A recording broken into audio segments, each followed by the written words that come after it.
میں نے اخبار میں سرگودا کی ایک عورت کا انٹرویو پڑھا۔ اس کے 2 بیٹے تھے، دونوں اپنے اپنے وقت میں فوج کے جنرل بنے۔ ان سے کسی نے انٹرویو لیا کہ تو خوش نصیب ماں ہے کہ جس کے 2 بیٹے اور دونوں ایسے شیر بیٹے کہ اپنے اپنے وقت میں جنرل بنے۔ تیری کون سی خاص بات ہے؟ تو نے ان کی تربیت کیسے کی ہے؟ اس نے کہا تھا کہ میں عام سادہ سی عورت ہوں، مگر کسی بزرگ سے میں نے سنا تھا کہ جو عورت باوضو اپنے بچے کو دودھ پلائے گی، اللہ بچے کو بخت لگائیں گے اور اس کو نیک بنائیں گے۔ میں نے دونوں بچوں کو الحمدللہ باوضو دودھ پلایا ہے۔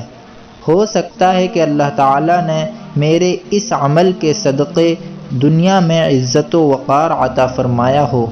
تو ماؤں سے گزارش یہ ہے کہ اپنی اولاد کی جتنی اچھی تربیت ہو سکے ان کی تربیت کرنے کی کوشش کریں، کیونکہ وہی آپ کا سرمایہ ہیں۔ السلام علیکم۔